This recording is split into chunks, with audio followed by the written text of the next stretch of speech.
And so what happened is we were filming on the band's family's property in the middle of the desert. The family had this bulldozer and they bulldozed all this like debris and whatnot into this massive pile during the day so that we could have this big bonfire go up at the climax of the breakdown on the video. And throughout the day, like all the like family friends and whatnot helping out, they're all having a drink, having a good time watching the music video go. And one of the guys is like, oh, I got this like revolver. You know, I'll grab it out. We'll get a good shot of like me firing this gun into the air. It'll look sick. So I'm shooting on my red and we're shooting at 100 frames per second, super slow motion. And I'm behind the camera and the guy, he brings his sort of hand up, he shoots the gun. I'm like, cool, we got the shot all good. I go back and rewatch the footage and you see slow motion, the gun come up, it is down the barrel into the lens. I can finger on the trigger and pulls the trigger once it gets into the air.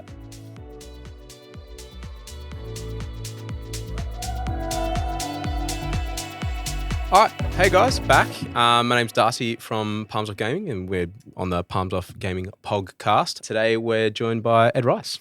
Hey, how you going? For those who don't know who you are and what you do, I guess before we start plugging some stuff and kicking us off, like who are you and what do you do? I'm Ed Reiss. I've been directing ads, music videos for the last decade, mainly in the realms of metal and rock. May have done some of your favorite artists like Polaris, the Amity Affliction, Peking Duk, the Veronicas, and yeah.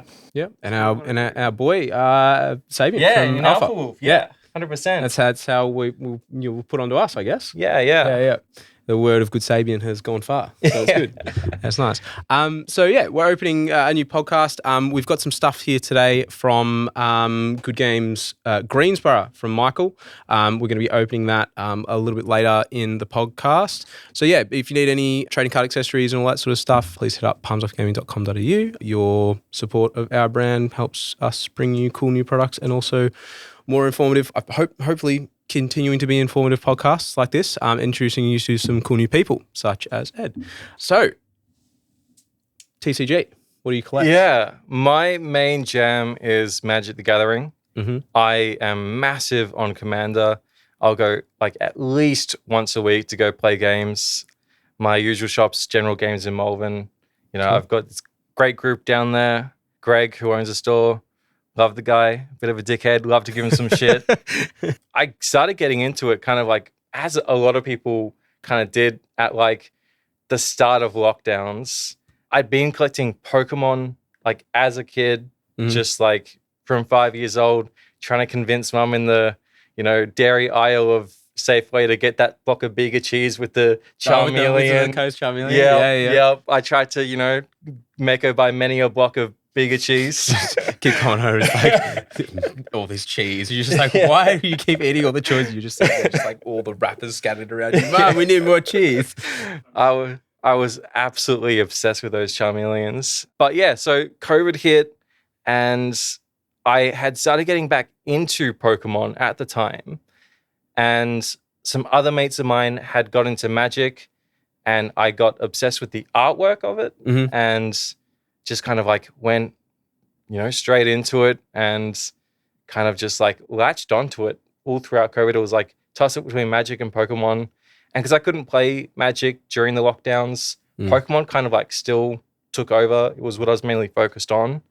But as soon as we were coming out of lockdowns and I'd like learned how to play the game and I could play in store again, like Commander was just my main jam. And yeah, sick. I've never played Magic. I remember getting like promotional cards or like a pack of cards. I can't quite remember some form of Magic card. I believe it was like K-Zone or something like that when I was like 7. Yeah, right. And like when you're 7 reading that, you're just like, I don't understand this. So I was just like, oh, whatever. Pokemon. That's why Pokemon held with me. And I'm 28, you're 30, so it's very similar time frames, right?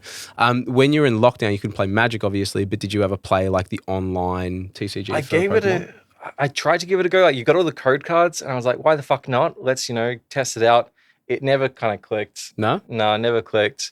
Didn't enjoy, like click as in like enjoy it, or yeah, I didn't really enjoy it as much. For me, Pokemon was more the nostalgia of my childhood. Yeah, I loved the old art. I loved all the original 151 Pokemon. Yeah, and all the new stuff. Like, it was great, but you know, I just like the nostalgia that was made for me. You had Gabe on the podcast. Yeah, go on. Yeah. And I was friends with him actually as a really? kid, and I would go party with him.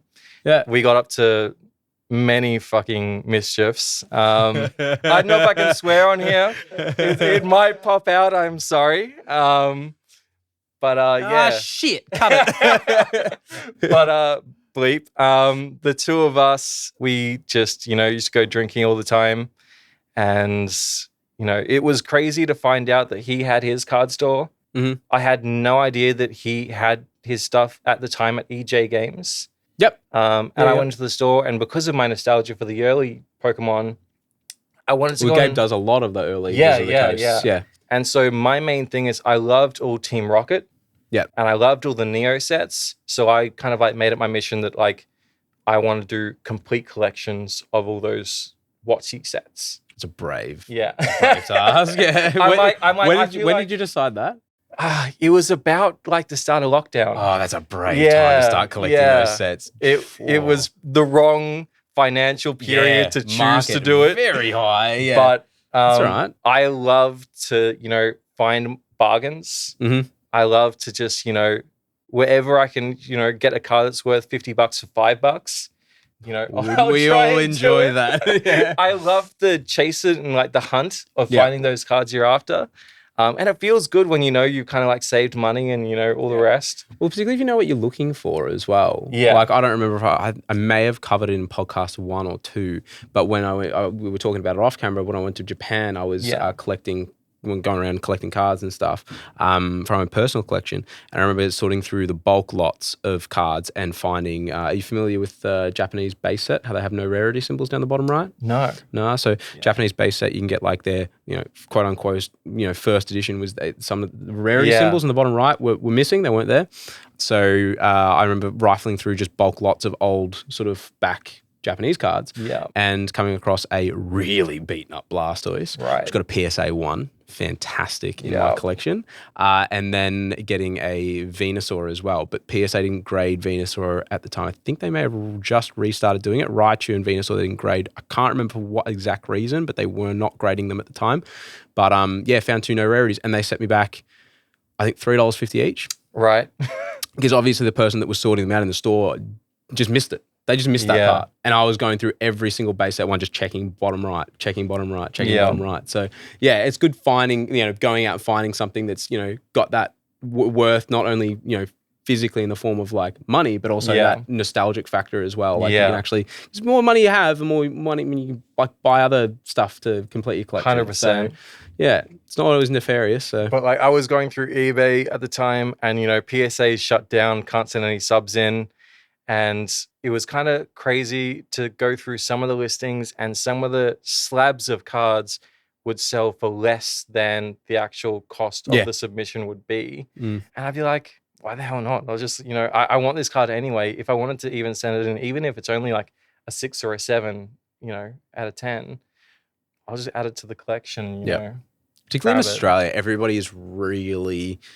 I think probably globally as well, but I feel like we're quite pedantic over here as well. Like if it's not a 9 or a 10, nobody wants it half the time. And then you only have to really find that really niche collector that wants, I know people that have collected, particular cards in every single grade and subgrade. They've tried to do like the 0.75, 7.5 in PSA. They try to do 1, 2, 3, 4, try to do everything. So you can get some real cool, like, particularly if it's like you just collecting Gengar and you're not like buying it with the notion of like reselling it or anything like that. Some of the times you buy like a nice PSA, like, 7.5. I don't even think they do the 7.5 subgrade anymore.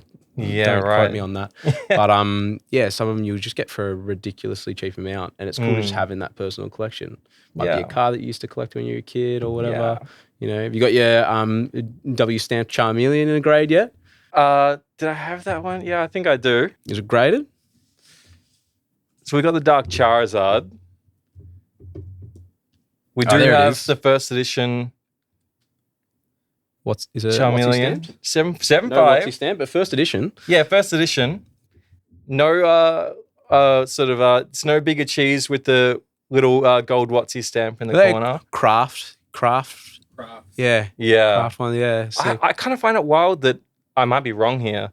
The gold stamp WotC ones are worth more than the first editions. Yeah, well, a lot of the pricing comes from America. And where it was only in Australia that we got it. So, like, you know, how you can take, you know, English cards over Japan, they'll fetch a premium. British Japan cards over here, they'll fetch a premium. So that Wizard stamp, because it was only Australia, and we are such, you know, back then particularly quite an undeveloped nation compared to America. I mean, it's all relative, right? But anyway, the demand and the price sort of comparisons are always there. But yeah, it's just got that extra little bit of nostalgia, promotion sort of stuff. It's like you used to get the Dark Radicate, I believe, as well. I think that was a promotional from some supermarket thing as well. Yeah, so like, look, you know, working with shows and all that sort of stuff, you've done, you know, work with Sabian, work with Veronicas, like really, really big names. So when Jacob's done most of the pre-podcast research. And you don't like to be online too much. No, I have been very elusive online. Like with a lot of artists, like I have this major sort of like, I want to say like perfectionism with my work, and I almost sort of like don't like going over grandeur about, you know, what I do. And I just kind of, I'll put out one post maybe per project that I do and kind of call it at that. Which is kind of unfortunate because there's so many interesting behind the scenes things that take place on film sets that are usually more sort of interesting than the actual finished results of the videos. 2 projects that I've done, we've burnt houses down. Oh, wow. So I was doing a music, sorry, not a music video, it was a short film at the time with a film production company I was working for. And part of the finale of the short film is this guy grabbing his daughter that had been, you know, essentially kidnapped, saving her and grabbing her sort of almost like semi-lifeless body out of this burning house and taking her to the sort of outdoors. And on the shoot, this family that had said yes to us burning their house down because it was going up for demolition, on like the few hours before the shoot, we had the fire brigade there, we had the pyrotechnics like setting the place up to like burn. And they decided a few hours before that they had forgotten to get the copper and things out of the house that they were going to sell for like, let's say like $5,000, and said, oh, we can't shoot until they get all the copper out. Otherwise, you know, they lose out on their money. So essentially like blackmailed the production into giving them the money for this stuff. What? So that we could shoot. Because we had like 40 crew members there. We had 3 fire trucks. We had the whole production. And they were going, no, we got our stuff in there. You can't shoot till we take it out. Well, so I guess you can't let everybody in there either once it's set up, right? Oh, like people were free to like walk in, walk out. But like you're talking about like copper in the roof and stuff that's going to... Oh, they wanted to tear it out of the actual like structural tear it out of the integrity structure. What? Yeah. So we were just like, well, we have to shoot. I thought you meant like they just had it in like a box somewhere or something like that. For some reason, they're just collecting. They wanted to rip things out of the walls and stuff. Yeah. So like we were almost like held hostage by the fact that they hadn't done this previously, and we're going to say, no, you can't go ahead with this shoot. You can't get this major finale for your short film because, you know, we can't get our stuff out. And they could have done it a week before, a month before. Did you pay them any money at all for the permission to burn the house? Or like, yeah, so it was... How much did they get, if you don't mind me asking? I was only a camera on that, so I wasn't producing or directing it. Yep, okay. So I don't know like the ins and outs of that. I'm just hearing this, everything as it's going on as a crew member on the shoot, and just the insanity of it. And yeah, just it blew the budget out of the water. And these are some of the things that just happen on film sets that you just don't hear about. You see the final thing, you don't hear the drama that happens in between. Yeah. And yeah, I feel like every film shoot needs almost like a documentary team sort of on set doing the whole show. Yeah. Just so you Body get... cams. Yeah. That'd have been rogue as. That's so unusual. Like, I can't believe they'd have the audacity to even try that. Yeah. I've had some interesting things with fire as well. Like, so we've had that house burned down. We did the shoot with Peking Duk, where we booked out the entire of Sovereign Hill. Mm-hmm. Oh, that's cool. Yeah, and it cost an arm and a leg. But it was that cool. Wasn't cheap either. No, I bet. But they had a hotel there that is like planned to be like a show that sort of burns down like every night. So like they've got their like gas things inside. They have water running down the building, so you can do it as many times as you like. Yep. One other shoot, just to keep the fire theme, we were out in Broken Hill, and I was doing a music video for this band called, I'm sorry, but to the band that it was, this is I'm forgetting your name. So I think you're probably Far pretty West safe. Battlefront. Nice. Far West. No way. Yeah. Far West. Throwback. Yeah. That's that's a blast from the past. My God. Far West Battlefront. I was doing their music video for Somerset. Like, yes. Yep. Got a good reaction in the room. Yeah. And so what happened is we were filming on the band's family's property in the middle of the desert, like just arid, think Mad Max wasteland, and just the family had this bulldozer, and they bulldozed all this like debris and whatnot into this massive pile during the day so that we could have this big bonfire go up at the climax of the breakdown on the video. Mm-hmm. And throughout the day, like all the like, family, friends and whatnot helping out, they're all having a drink, having a good time watching the music video go. And one of the guys is like, oh, I got this like revolver. I'll grab it out. We'll get a good shot. Alcohol, fire, revolvers. We'll get a good shot of like me firing this gun into the air. It'll look sick. So I'm shooting on my red, and we're shooting at 100 frames per second, super slow motion. And I'm behind the camera, and the guy, he brings his sort of hand up. He shoots the gun. I'm like, cool, we got the shot all good. I go back and rewatch the footage, and you see slow motion, the gun come up. It is down the barrel into the lens. I can finger on the trigger and pulls the trigger once it gets into the air. So just like, I was like, at the time I was like, oh, cool, we're getting the shot, cool gun stuff, blah, blah, blah. And I'm like, fuck, man, like these guys that are drinking, and like finger on the trigger. Yeah. But anyway, so we keep going, and they had to bulldoze this big pile of debris. They end up getting these big like jerry cans, and they pour fuel, like, so we had the big bonfire, and they had 2 trails either side. And so the guy then gets in the dozer tray with the big gallon of fuel. And this is a guy with the gun. He's got the gun down at the back of his pants. He's got a cigarette in his mouth. And he's pouring first. and he's pouring this fuel over the dozer tray into the pile of just... And I don't know how nothing happened, but nothing happened. And so we end up lighting these 2 trails either side of the bonfire that leads up to it, and the whole thing just goes up. Yeah. It just explodes. And the band are set up like meters from this bonfire, and they play for as long as they can. But like after like 45 seconds, the drummer had to just leg it, because he was like, if I was there any longer, I'd have like 2nd, 3rd degree burns. And after all the bands sort of leave, we realized all the amps, the drum kit, it's all still set up. So we had to run in, grab it all out. Yeah. I thought you would have just left it. Jesus. No, like they're like, fuck it, there's thousands of dollars of equipment. We got to go back and get our shit.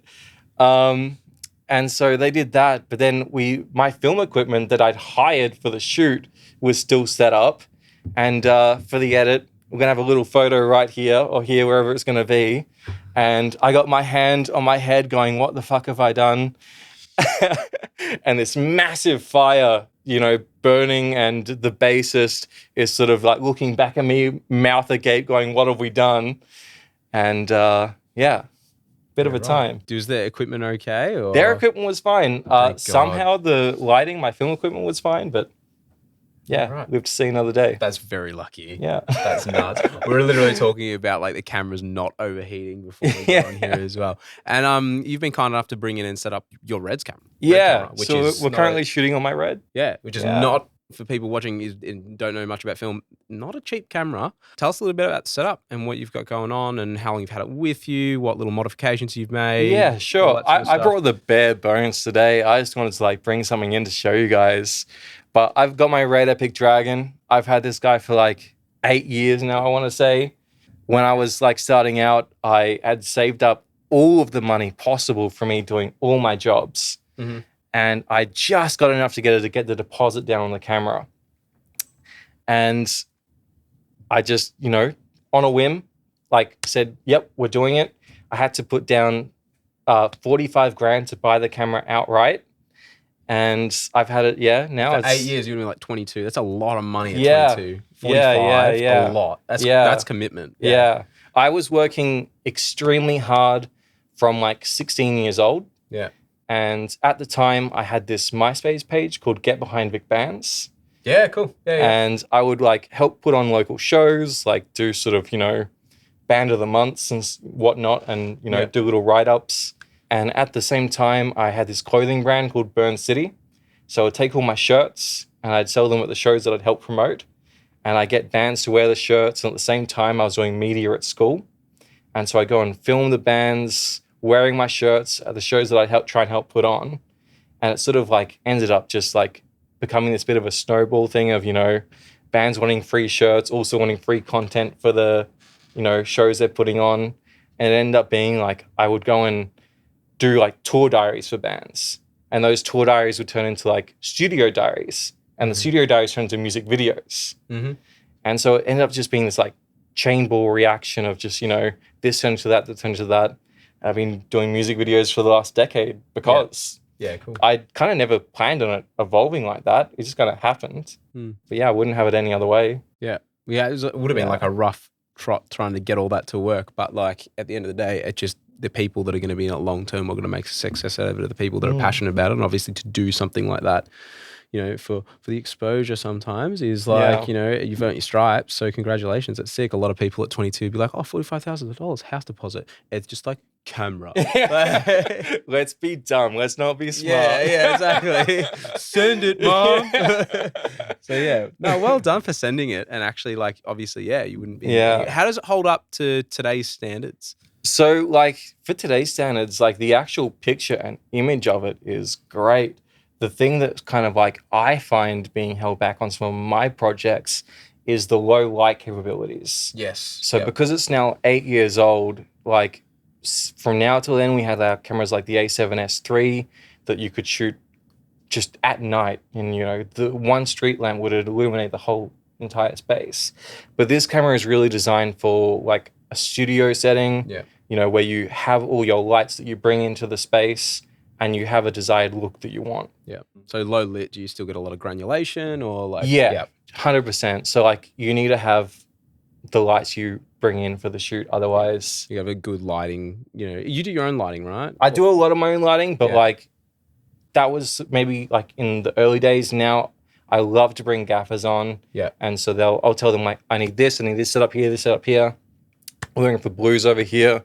We're looking for like warm tungsten over here to split the difference. Blah blah. Have a nice look. But you have a really good understanding of lighting conditions and how they work. Yeah, that's sick. Because when like I think we're talking off camera, I did a year of film. Yeah. And when I came out of school, because I really really liked it, and just the amount of like subdivision sort of specialities and stuff involved is crazy. So obviously doing your own thing for quite a while, having that understanding of different warmth and different lighting types and when to use particular light settings is really, really good. So that's just an extra bit of knowledge that you're obviously carrying. Yeah. It's great. Do you conduct a lot of like teams and stuff when you do your gigs or your filming? These days, I kind of specialize in directing, and cinematography I do for a lot of my own shoots. I'll shoot everything myself. And I also shoot for a lot of other directors. But when I am directing my own projects, I have like my like go-to guys, like my A team that are always sort of on my projects. Yep. And they just do sort of like interchange for like different specialities for different jobs. But like my boys are my boys. That's cool. They're always on. Yeah. You're always going to work well together if you've already worked in a team. It's tried and proven, I guess. Yeah. So that's fantastic. So yeah, we've got a list of, accomplishments you've got down here. And, out of all the hats, obviously we've just touched on this, like director of photography, editor, camera op. So you're identifying most with being a director, and that's why a director? Like, why do you want to be? I'm a control freak. Yeah. And, I love... Me too. And I love to have my say from the very beginning. Mm-hmm. I love conjuring ideas for songs. I love to just hear a song for the first time. And I'm doing some concepts and treatments right now for a couple of bands. Maybe it's out by the time this is out. I don't know. But they'll give me the song and I'll say, do not tell me any of your ideas until I've heard it. Let me get my first listen. and I'll just, whatever it evokes, whatever I think, whatever previous ideas I've had, I'll see if they fit for this song. And I'll do a whole idea based on just my first listens. Yep. And after that, I'll say, all right, so this is my idea. Now that we know your idea. Yeah. And they will they may have like a preconceived notion of like, this is what the lyrics are about, or this is the theme of the album, or we want to pinpoint on this one thing that, is a part of the song that's maybe an underlying thing that's not like evident throughout the entire lyrics. Yep. And we'll then pinpoint that, and I'll hear their idea and see if we can even mesh their ideas into what I've conjured on my own. Yeah. It'd be good having it like a contaminated is probably not the right word, but like contaminated idea of or interpretation of something. So you can compare and contrast two ideas and combine them or concede and be like, yeah, that's actually way better than mine. Like, let's do that, or vice versa. So that's good. Yeah. It's good fun. As I said, being control freak, being creative. That's why directing sort of is closest to my heart. Mm-hmm. But then I also haven't managed to give up camera yet, because I just love to have the camera in my hands. I know the shots I want. I know the composition. I know the angles. And I love just bringing that to life. Yeah. Probably just the control freak. Just can't give that one up either. Yeah. Gonna let go. Yeah. I've tried. I've definitely tried. I tried on one of Alpha Wolf's video for R18+. Yes. Yep. And I had a good friend of mine, Matt Wood, come on to shoot that project. And he is an ACS accredited Australian cinematographer. Mm-hmm. And he probably shot the first quarter of it. And at that point, I'm like, I have to get in there. And I grabbed the camera and like we kind of did. You don't know what you're doing. We kind of did a split. Accreditation doesn't mean shit. He's amazing. He's a very talented individual. But I love to get my mitts in there. I love to get dirty. I love to get into the action. And can't give it up. No, that's awesome. So what your favorite projects that you've worked on? We've burned through a house. Yep. We've almost got shot in the face. Yep. You've almost killed a band setting it on fire. I have another band I nearly killed. Oh, you were telling me? Was it your favorite? Or? Oh, it wasn't my favorite. Probably don't look this one up. I won't even say the name of the project. I think it was my second ever music video. Yeah. I'm going to put you down here, sorry, just to cut you off. Director of photography, editor, camera up, HR. Or someone that needs HR. No, you are HR. So second music video, I believe it was, might have been my third. And we were shooting up in the mountains, up at Mount Borbor in Victoria. Yep. And my dad at the time had access to this underground bunker fire escape. Usually it was locked off to the public, but he was part of the committee. And we were meant to do this shoot in the snow. It was meant to be this like grand epic nature sort of piece. And the band are like, oh wait, snow's wet. We can't get our amps wet. And I'm just like, we need to now come up with a plan B, because you guys, they didn't even want to put tarps down. Yeah, right. I'm on a log. Yeah. So like, I was like, all right, let's find somewhere else to shoot. We had this underground bunker. It's going to look sick. Let's shoot in there. Grab all our lights, everything, blah, blah, blah. And so to power all these lights, because we're up in the mountains, we needed some generators. Mm-hmm. So out the door, we had these generators going. We had cables coming in, and, we're shooting for like, say, 4 or 5 hours. At the time, the vocalist, he starts getting tired. He needs to sit down. I'm like, cool. Let's take a minute. Anyone wants to get some fresh air, let's go outside.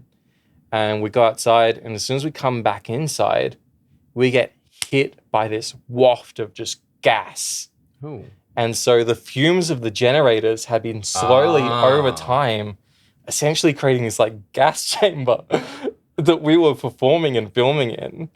And so I was like, after I was like, that note shoots off, like we got to call it there. And so we take the cars and go back up to the house, and it's only like 150 meters from where we were shooting. Mm-hmm. But the vocalist gets out of the car and he collapses. Oh, dear. Yeah, right. And so we sort of like get around him. We call my dad. My dad comes up, and we were trying to like just keep him warm on the spot. And then one of the band members goes, oh, he's asthmatic. So we get his puffer and we sort of give him like a couple of puffs. Mm-hmm. And so we think it's a good idea that we just sort of like fireman arm him over 2 of us. We carry him into the house. So we get him into the house, we put the fire on at the fireplace. My dad's up there, he's cooking sausages for us. He wants to get anything into our system. Mm-hmm. And so, you know, we eat the sausages. They were, I want to say like half raw. He just wanted to get some food into us so quick that, you know, they weren't even cooked properly. And we were just like by the fireplace with the vocalist. And he was sort of only like semi-responding. He was sort of like just clenching out hands and whatnot. And we were trying to decide what's the best course of action here because the hospital is 2 hours away. Mm. And is it better to just like keep him nice, keep him warm, like in a nice spot, or do we like drive off? And so we decided to keep him there because he's responding to us. He's getting better. But his breathing is what I remember most. He was just wheezing. He was just... Yeah, right. And the morning after, he didn't remember anything. And he kept on apologizing. He thought he ruined the shoot. And we're like, man, we're just happy you're alive. Yeah, right. Yeah. That's wild. So you didn't get an actual diagnosis on that. It was just you was waiting until the morning. Yeah. HR's We just, goals. yeah. I mean, we had it set up so like we were keeping eye on him. Like one of us was always awake, keeping watch on him. Yeah. So he was watched over the entire night. We took it in turns. But yeah, definitely a hectic time. Yeah, right. Yeah. So obviously it doesn't fall into your most favorite. No, definitely not one of my most favorites. So what has to make your like top number one favorite? Is it hands down no favorite, or is there a couple of competitors? There's mainly just like bits and pieces of different projects. There's never like one project that really stands out. But the Peking Duk music video that Ryan Sawyer directed a nice shot that we shot at Broken Hill, we took out the entire Broken Hill to shoot. Yeah. Was like one of those once in a lifetime sort of opportunities. Was the highest budget one, you reckon? Yeah, well, not the highest budget. Highest budget was probably the Amity Affliction. You're right. Okay. And we did 3 music videos for them, and they were all back to back. Okay. It was for the Misery trilogy. Yep. So they all stemmed story-wise one into the other. Yep. And it was a flowing, almost like a short film, just with their music as almost like the backing track. Uh-huh. And that was wild. We shot in like Geelong over 3.5 days.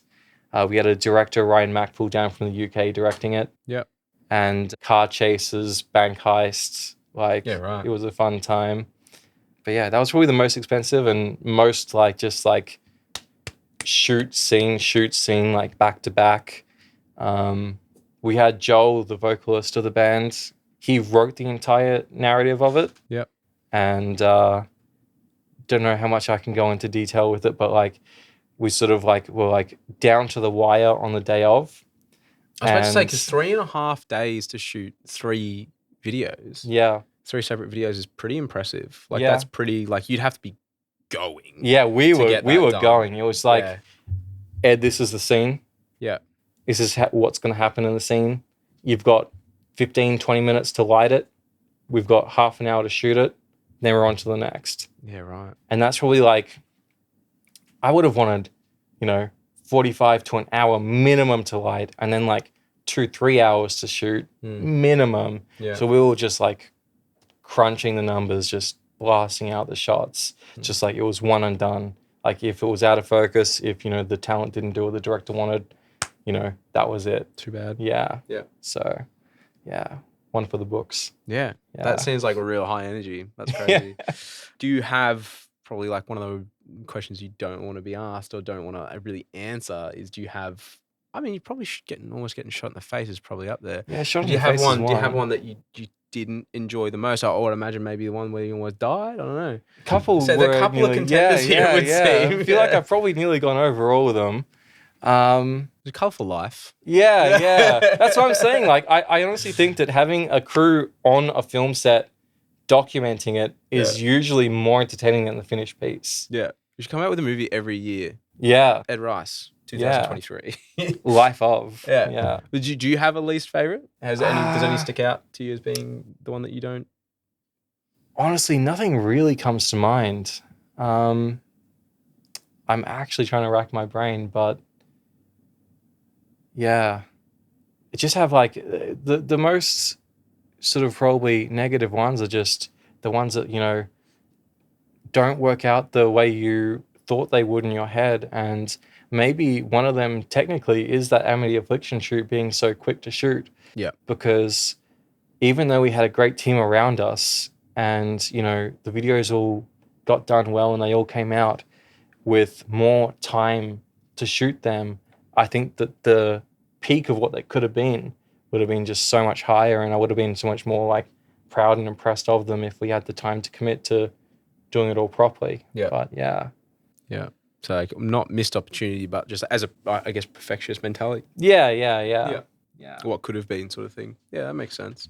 Now, as we've touched on, you usually work with like heavier acts, but you broke into these other artists like Peking Duk and Veronica, the Veronicas and stuff like that. So, Maya as well. Yeah, okay. Yeah. So like, how did that come into fruition? Usually when you find yourself in a particular community, it's some connection somewhere. So well, like just like being in the film community, directing, shooting, I'm just talking to everyone. Mm-hmm. And so I can, you know, interchange my hats that I wear, you know, so I'm directing some of these heavier acts that I'm doing, and then I'm just shooting some other stuff for other directors. And a lot of these sort of pop acts have been me shooting for other directors. So, you know, the Veronicas, when I shot for them, it was for the director Matt Sharp. He flew me up to, I think it was Sydney or Brisbane. And that was an amazing shoot. It's not often that, you know, meet the Veronicas, you know, have the one-on-one with them. And one of my sort of favorite memories of that could almost be a negative.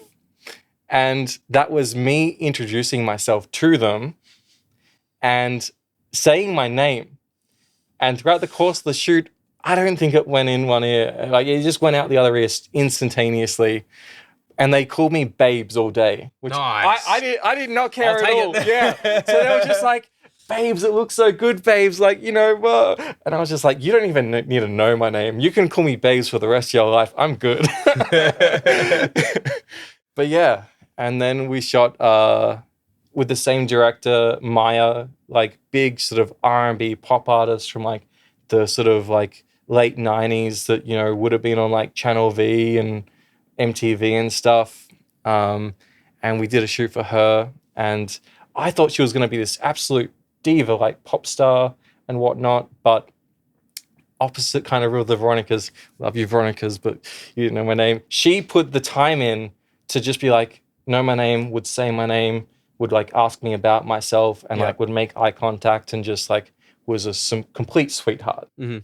And I thought that complete opposite would have been the case, but yeah, right. Yeah, sometimes you just like thrown off by misconceptions of people. Yeah, like how you particularly like with online presence as well, you'll talk to someone in a particular way, and you'll develop this persona of someone via what they write online, but how they present it is more often than not completely different to who they are as a person. Yeah.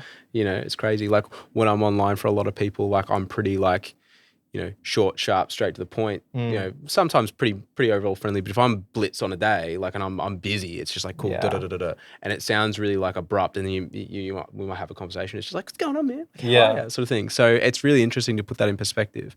But moving from, you know, metal and sort of more heavier related music, and then doing work for these sorts of artists, was there much of any challenges that you sort of came across, or anything that you had to adapt to, or did anything take you by surprise?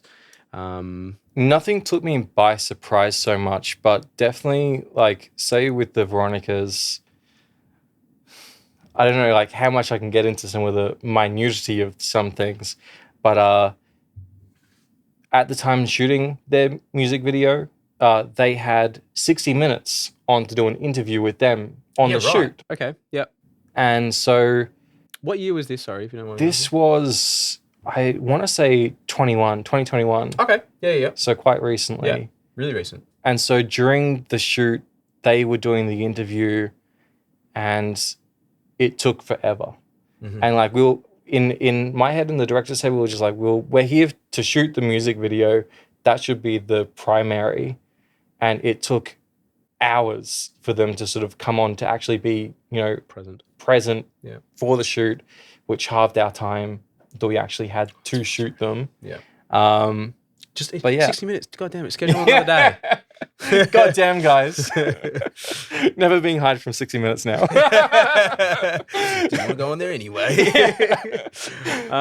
is there something in the music scene that you haven't, or artists, genres or whatever it may be that you would like to sort of touch into or explore or anything like that? Or have you reckon you've hit them all, like everything you wanted to do? I mean, there's always been one elusive band in at least the metal scene. Name them. Parkway Drive. Come on, guys. Winnie, get on it. They're the one band that I'm yet to work with. Yep. I feel like that for my own personal checklist box, I've worked with, everyone that I've wanted to. Yep. But I would love to, either, just meet with them, or next step for me is like, am I going to go overseas? Am I going to go to like the US? Am I going to go to Europe? What is my next step? Mm-hmm. Part of me planning my next step is I've sort of forged two different paths. One of them is either the US, or the other one that I think that I'm more currently planned out to carve out and go do is to get into short film narrative work, to get into feature film. Right. So that's sort of like, I feel like almost like the last decade of being like my music video era. Yep. And I kind of want my next decade to be my feature film era. Man with a plan. Remember us when you're rich and famous, please. For sure. Yeah. That's nuts. Good on you, man. Like you're obviously planning ahead, control freak in your own mind. Yeah.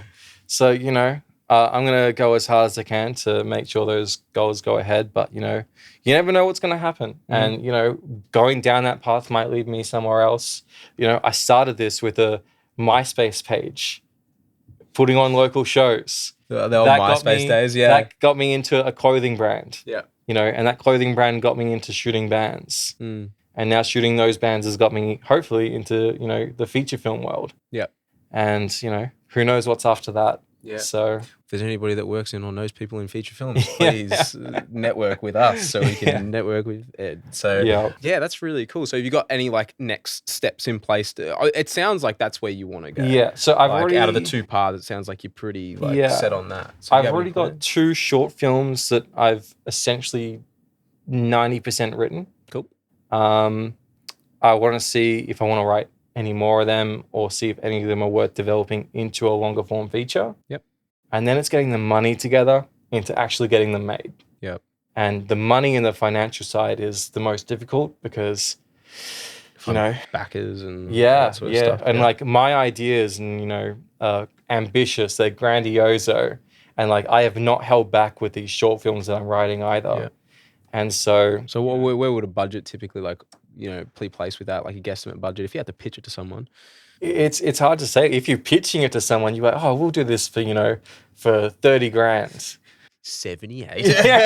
Yeah. No, but like, the short film that we did where we burnt the house down, mm-hmm. I think that was meant to be 50 and it ended up being 120. Jesus. So like, that's expensive cover. Yeah. So like in film, like everything just costs money. Yeah. Everything's expensive to do. And if you have like these grandioso ideas, they're never going to be cheap. Yeah. So it's about being smart about it. It's about having these connections, like through me doing these music videos that I can then bring on to doing these shorts later on. And, if I pay these people well during my music videos, I can be like, hey man, you've been paid pretty well the last decade. Do you want to, help me out on this like one project? Yeah. And so, pull any string where I can just to get these done and, show my directing chops in like the narrative world, and hopefully that builds into bigger and better. Yeah. Because like people like Christopher Nolan, he did his first film, low budget, black and white, and his career steps have been pretty wild. And, sometimes you have to like just write it yourself, maybe fund it yourself, just get it done, show people you can do stuff and see what happens. Shows a really good amount of drive too if you do all that as well, like really ambitious, which is good. It's always good to be ambitious. Yep. That's really, really good. That's fingers crossed. I think we've all got our fingers crossed for you in that regard. If that's your dream, hopefully you can make it come true. Yeah. So that's fantastic. So my next question was like if you had any non-music related projects. So I think that's probably your next step in your life. So that's hopefully. Yeah. I mean, crossed. You tell me, is it more exciting hearing about narrative and short film, or is it more exciting hearing about maybe going off to the US and shooting metal bands and music videos over there? Like, I'm just excited you're excited. Whatever you're more excited about, J's you up. You bounce off the energy around you, right? And that's, I believe, a very, very, fond believer of that's how it reflected in your work. Like if you're, you've done so much in the music industry. Like, this is what your next step is, and it's going to make you happier, like, do that. Otherwise, you can even do both. You can just go to America, do a couple of years doing that, and go back. It's all about connections. You seem to be like connecting yourself really, really well. Some massive names in here. So that's awesome. Maybe you could do more behind the scenes stuff and put yourself online more, and people might. I honestly, the last post I put up was from a project that I shot like 6+ months ago, and the caption was, "I need to post more often 2023," and that's something that I want to get done. I want people to see life behind the film set. I want people to see the things that go on behind the scenes, but a lot of time you're so busy, you're so in it, that you don't even have time to pick up your camera to shoot that little bit because you got to get that next shot. So what happens here. I mean, Jacob wants us to do like more vlog content, and every time I just get so overwhelmed with what I'm doing, I'm just like, oh, that would have been pretty good if I recorded that, but I didn't. Maybe let's get stuck into this. Sure. Now, we're gonna open some Magic today. Now, I don't do Magic at all. Yeah.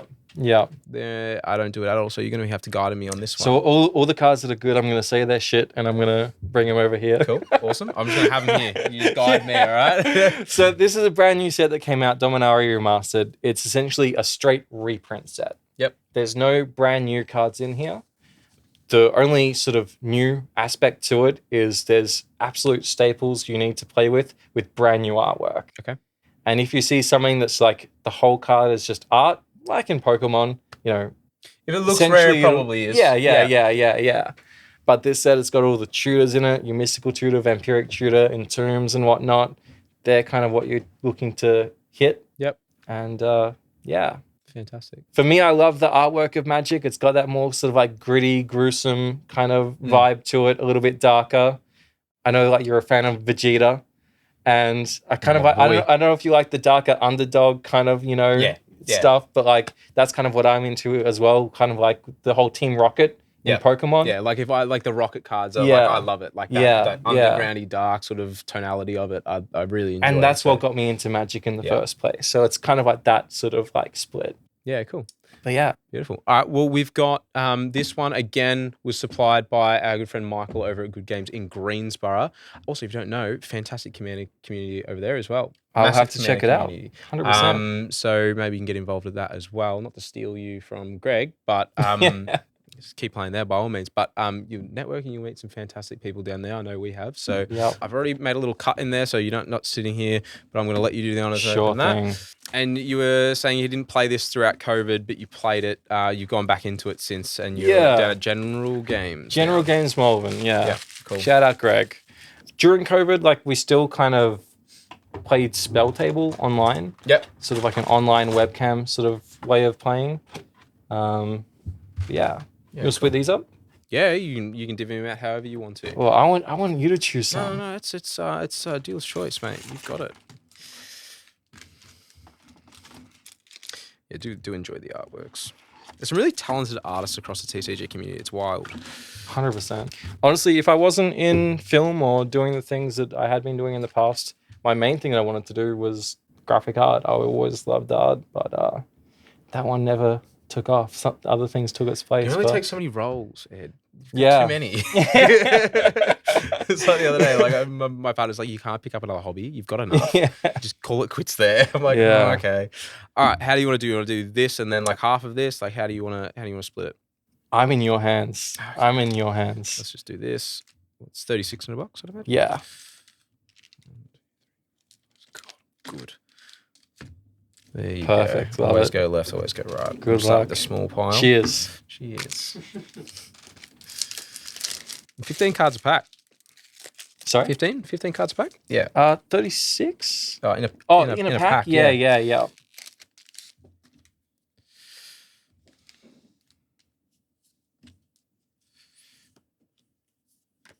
Oh, I got my first. It's not a good card. Ooh. Got a Maze of Ith. Candy. And a Tadiova. So there are some uncommon cards in the set that like they're not worth like crazy money, but it's like still like a $2 card. Yep. Highly playable. And I also just love the old border islands and lands that they have. Yeah, that's cool. Flashback. So what's going to take to get you into Magic? I don't know. We might do so. Basically, as an aside from this, we've thrown. Your broken hand, Jack, has put it a little bit on the back burner, but we've gotten Jack to learn how to play Flesh and Blood with our good friend Joel over at Plenty of Games. We got Jack to play over at Plenty of Games with Joel Gibbons to learn how to play Flesh and Blood, and we're just throwing him into a tournament. So maybe we'll do that with me and Magic. Just throw him in there. Yeah, just like a week to learn or a couple of weeks to learn, and just throw you in there. So maybe that's on the cards for me. Who knows? Honestly, I love being just like thrown in the deep end of stuff, and forced to learn on the spot. I just hit one of my cards that I really wanted to hit. Oh, awesome! Hell yeah! Hell yeah!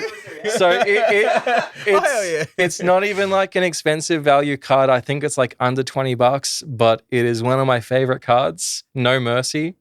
It's a 4-mana enchantment that says whenever a creature deals damage to you, destroy it. It's just a mean card. But that is in that art as well is one of the cards I was looking to get. So very happy. Yeah, we'll get you into Commander. All right, I'll give it a go. Yeah, give it a red hot go. There's a good local community, so wouldn't be surprised if I did. Another decent hit, Gamble. I want to see what you're getting because I want to sort of help you out. I don't know what I'm getting. Yeah. Have a look through what I've got at the moment. So, like, you tell me what's good. I mean, I probably haven't got anything. Honestly, just like show me like anything that you get that's like rare or mythic. They got either gold or the orange stamp. Okay, cool. They're the main ones. So you got a Hinterland Harbor. It's a great land card. This one right here. Yep. So yeah, anything that's got the sort of gold or the orange stamp. There you go. You got a Sarah Avatar. Not the best, but it's a mythic. She's something. This is where it all begins anyway, right? You start opening it, you appreciate the artwork, you're like, all right, you've convinced me. I mean, what's even going on in that art? Yeah, I just think it looks sick. I don't even know exactly what's happening, but I just... A lot of it, you can appreciate the amount of sheer effort it goes into. They're not easy sort of, pieces of artwork. They're not simple. There's a lot of work to go into it. It's crazy. That's cool. I like that. Yeah, Flame Tongue Kavu is, a very playable card in the format. Not expensive. Here's a foil. Oh. Very pretty. Vexing Sphinx, not worth anything, but love the art. I got Bird.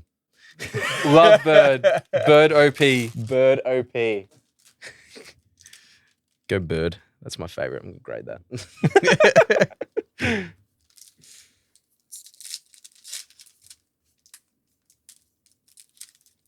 Exploration. I got another good hit. You gave me the good pile. That's fine. Usually it is a good pile. That's on the list. I'd rather you get the good hits than me. I was poking on a Dragon Ball, be all over it. But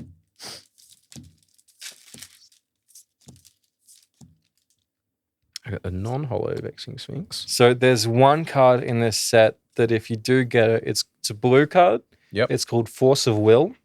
Yep. And it is, I got a little bit excited there. I got a blue card. It's a very good card. It's Mystic Remora, but Force of Will is, fetches a $100 to $200 price tag, depending on the variation you get of it. Okay.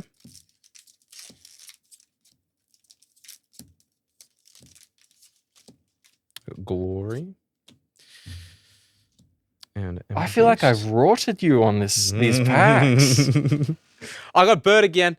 No, bro. Dude, I'm winning. I'm number one. One of those two birds is going to get a 10. Oh, I hope so. Bird's the variant. The bird is the word. I like how easy the packs are to open. I can appreciate that, though. Some of TCGs, the cards are just so hard. Flesh and Blood packs, I was opening them with Joel. Right. And they look like foil, but you open it, it's just paper. So they come apart so easy. Yeah, right.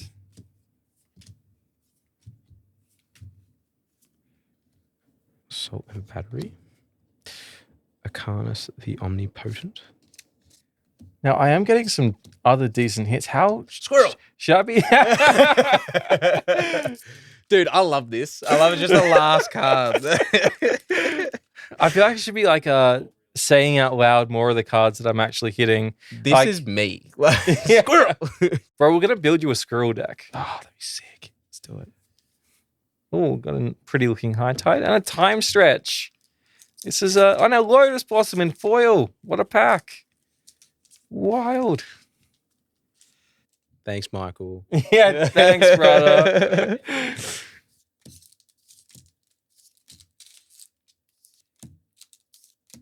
I'm sure. Oh, that's sick. That's a rad art. Yeah. That's super dark. He's eating a baby? Just magic artist, full, just grim. As grim as. I love it. It's fantastic. Nature's Law is a great card. I can go with Mystical Tutor. What the? Redacted. I got a Zero the Enchanter. That's a great card. Great commander. You're really trying to wind me up this Trying to give you some hope. I also got Cat. That was my favorite. I was watching one of those I don't think if they're called Smosh anymore, but they did Magic. They did a spin-off of Magic. They play with it. They called it Magic the Family Gathering. Right. Yeah, it was a really funny video. I don't know what the rules were, but it was just a rowdy time. Those Smosh boys have been around for a long time. Yeah, they're both not in it. It was just like the other... Right, the other crew people. members. Yeah. So I'm going to say a few more of these out loud. So last couple of hits were Spinal Embrace, nothing much. But we did get some decent commons and uncommons. Nature's Law, Chain Lightning. We got an Overmaster, Mystical Tutor, an Isolated Chapel, Time Stretch.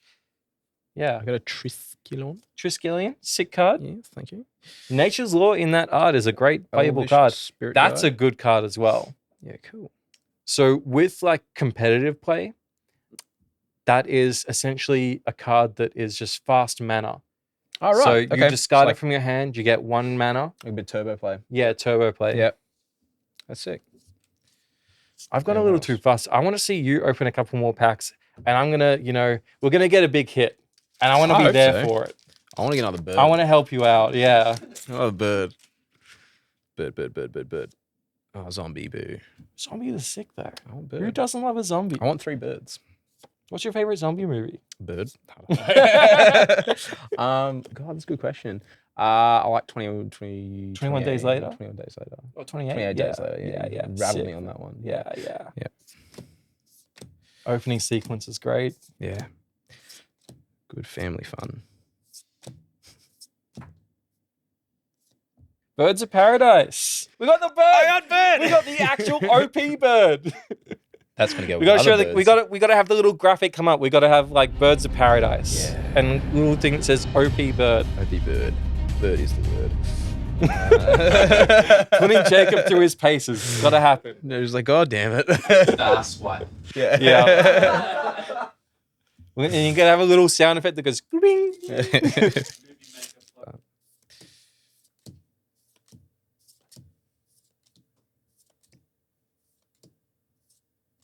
Royal Assassin. It's a cool card, but yeah. Spark Spray.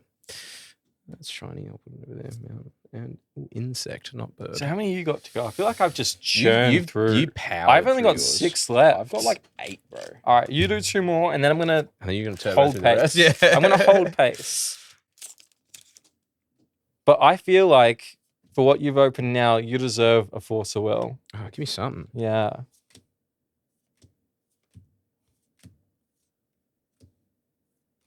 We got another Sarah Avatar. It's a mythic, but it's not one. And you got a dog, bro. Wild dog. Dog great. Dog good? Dog do good. Dog do things. good. I put him with bird. And the base. You're getting a lot of foils at the back. Mountain. Insect again. Another bird, please. All right, 1 more, and then we're going to go neck and neck. Cool. We'll pull that clutch win on the back end of these packs. I'm feeling it. Yeah, a lot of the boys like like Alessio's in no, is it Jordan? Jordan's into Starve.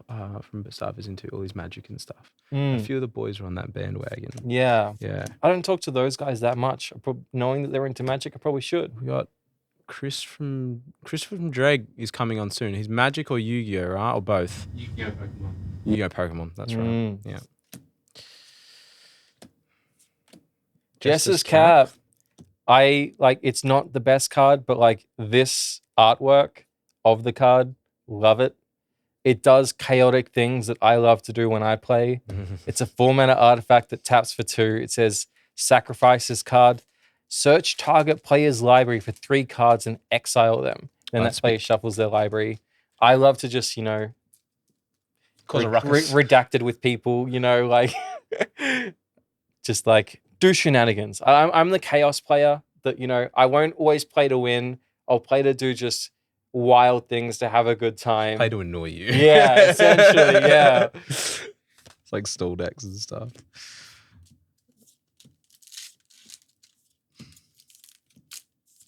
I love the politics with Commander. Yeah. It's being a 4-player game.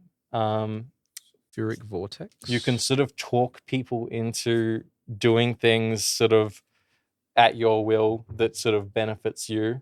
Yeah, right. It's got a Urza's Blueprint. It's not a very good card, but here we are. But yeah, like I love the politics. I love the strategy. The main thing that gets me into Magic is the strategy of it all. Between COVID, it was either playing Spell Table Commander or it was like playing Among Us. Yeah. Online. Cool. I just love. I I got Azure as well. got Overmaster.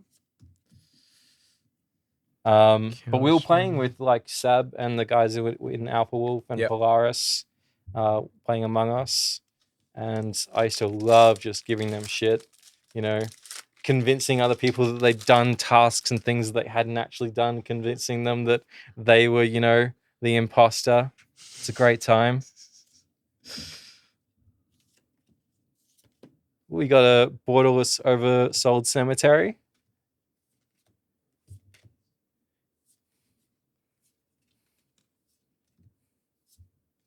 Gonna Phantom Nishoba. Oh, you've got absolutely rotten. No good. This is the card. These are the packs saying any good? That's a good card. And in foils, Savine's Reclamation. Yeah. Good card.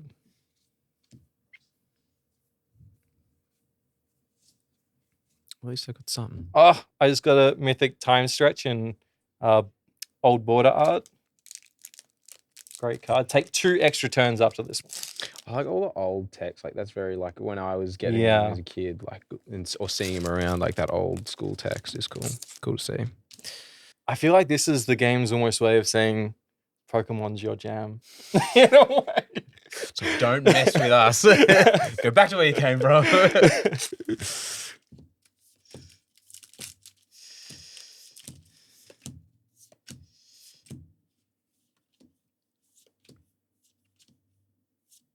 Force of Will. No shit. You needed a fucking massive hit on that one, yeah. Absolute banger. Very good. Got something at least. Force of Will. We love to see it. Amazing card.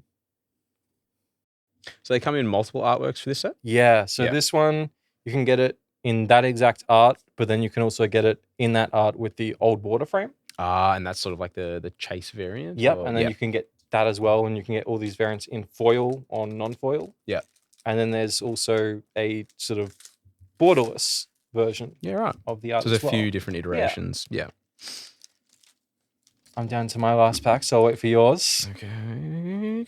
Oh, Goblin. I want a bird again.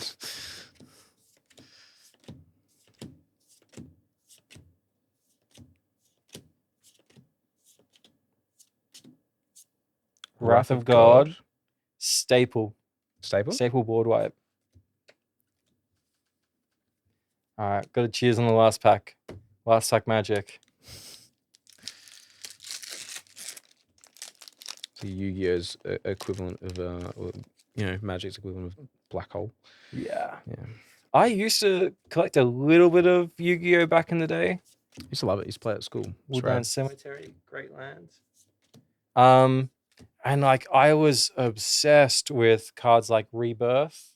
Yeah. Oh no, it wasn't. No, it wasn't Rebirth. I used to love that card though, but it was that was your last rare. Nice. What was the card that was? Was it split something. It had the angel and it had the light and the dark side. Oh, something of heart. Change of heart. Change of heart. Yeah, change of heart. Yeah. Adored it for the artwork. Yeah. And like me, and the only person I would play against was my brother. Yeah. We both had like a deck that we just kind of threw together. It probably wasn't even a legal deck. Yeah. You know, that we just had. And I was just like, had like as many change of hearts as I could in my deck. And I'm like, I'm just stealing your shit. That's mine. That's mine now. Yeah, so many kids kicking around with like all the fake cards and stuff as well. Yeah. Yeah, it was brutal. Very good. All right. Well, that I got a little bit of redemption at least. Force of will makes up for everything. Very good. That's what you want. I'll put it in a sleeve. I feel like I should. 100%. Okay, good. Well, your Force of will. I'm very happy with everything that I got. I got the card that I was looking for. I got my No Mercy. I got plenty of other cards like Time Stretch. We got our Oversold Cemetery. Another Time Stretch. We got our Mystic Remora. Exploration. Gamble. Love it. That's fantastic. Very good. Maze of Ith. So when's your next event day? When are you going to play next? What's the plan for you? Honestly, it's most Wednesdays. The only Wednesday I probably won't play is when I'm too busy with work. Yeah. I do have some music videos coming up quite soon for a band I won't say, but if you do your research, it is a band that I have done 2 music videos for before. Oh, Jake, get on it. Yeah. I'm thinking of that. And I might be collaborating with someone that you also know on at least one of those videos. So just a few little teasers, spoilers in the air that, you know, if you know your stuff, you could piece it together. Someone else that, yeah, I don't know if I want to say anything more. You'll Say find it out off when it comes camera. out. Yeah. Yeah, it's sick. But That's awesome. no, I'll be sinking my teeth into that and very excited about it. Yeah. Awesome. Yeah. That's fantastic. Now you're going to play some more of events over at your local game store. So Keeps are putting a local game store. Chat to Yeah. Greg for me. Yep. Yeah, let him know. Twist Greg's arm. Yeah, Yep. bloody Greg. No, it's fantastic to know that like so many people that we were surprised a lot of like when we started doing this and getting more into down that rabbit hole and meeting and exploring and networking. It's amazing to see how many people from that scene, or metal scene and bands and artists, tattoo artists as well, a lot of tattoo artists that are actually into all this stuff. We're just big kids at the end of the day. Yeah. I mean, I love seeing people like, you know, especially in like Magic, you know, one of our biggest players is Post Malone. Yeah, that's wild. Yeah, I mean, I would love one day to sit down with Posty and sling some cards. Just absolutely rattle him. Yeah. I mean, he's also a massive metalhead. Yeah. And so, you know, I feel like there are lots of common threads with, you know, the music industry, cards collecting and all the rest. And yeah, it's awesome to see all the people that are in the community and, you know, showing a lot of people that it's not just, you know, your typical nerd. We're everywhere. You can't. Yeah. 1 in 10 of us walking down the street, you know, we're collectors. Yeah. We love the stuff, and yeah. No, it's awesome. It's very wholesome. It's very involved, and no, I'm really thankful for meeting you in person for the first time, having a chat, getting to know you, getting to know what you're about, and thanks for giving us the opportunity to come in and have a chat and tell us about what you do. My absolute pleasure. Super happy for you, and hopefully everything works out with new ventures. Yeah, fingers crossed they come into fruition and you get what you deserve. And I'm gonna force you guys into buying red cinema cameras that you're gonna put here, there, everywhere now. We're upping the production value. And well, what does one of them set you back now? $2. Up to date. About $2, yeah. I got $3. No, you can buy 1.5 then. You're good. You said, yeah. God damn it. All right, boys. they know that I'll pull the trigger as well. No, fantastic. Thanks for coming on board. Thanks for having a good time. We'll put a last plug in. Again, I'll say for the third time, thank you, Michael from Good Games Greensboro, for supplying us with some Magic stuff for us to open. Ed was super happy with the results as far as I can tell. Yeah, might stoked. see it at one of the Commander events down there. And Yep. We're going to build you a bird deck. Yep. Bird is the word. Yep. Palms Off Gaming to grab all your gaming accessory stuff. We're coming up with new stuff all the time. Yeah. If there's anything you'd like to see us come out with, just hit us up, let us know, and we'll make it happen. Oh, I forgot. Oh, thank you for bringing up. Again, Squirrel, like I'm that dog from Up. We've got something to give you. So you're a big Gengar fan. We didn't have time to get through your Pokemon related stuff, but you were telling us you've got a big Gengar Haunter collection. Yep. We got these designed by a good friend. I'm a body piercer by trade as well. And one of my clients is she does a lot of artwork.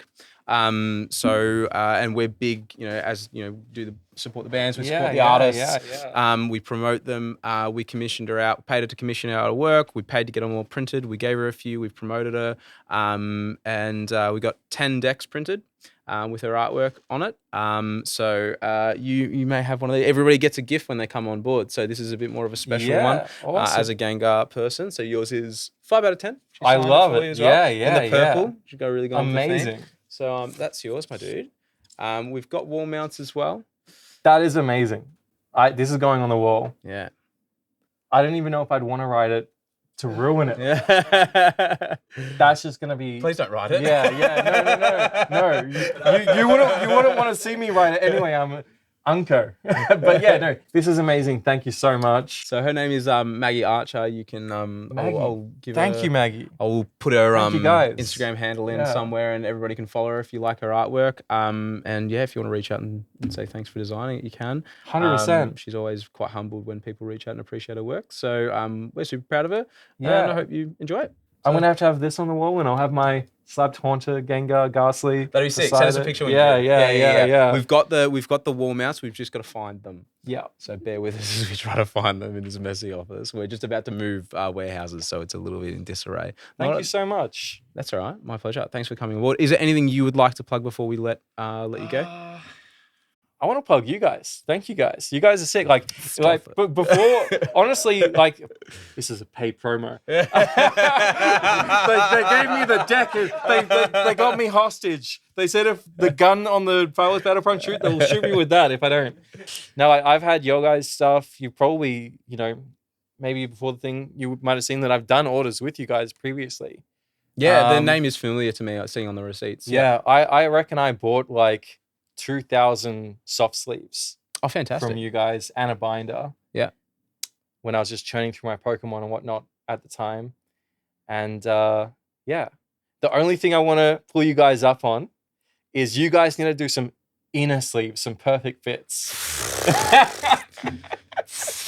Oh, man's on a mission. Asking you shall receive, brother. So we do have them coming out.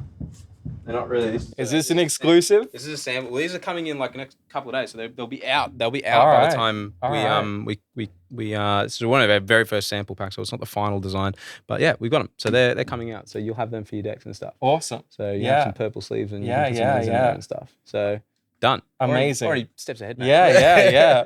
Because I've been buying from places that don't actually exist, other companies, but knowing that you guys have got these now, I won't have to buy from them anymore. I can buy from you guys. Support so awesome. The boys. Yeah. Yeah, fantastic. Now, awesome. Well, when they come out, we'll send a couple of packs your way. You can come pick them up, hang out, have a beer, do whatever you want. Sounds good. How far is the drive for you, by the way? 25 minutes. Yeah. You're kidding. Dangerous. Yeah. Dangerous. Very good. Now, we can do that.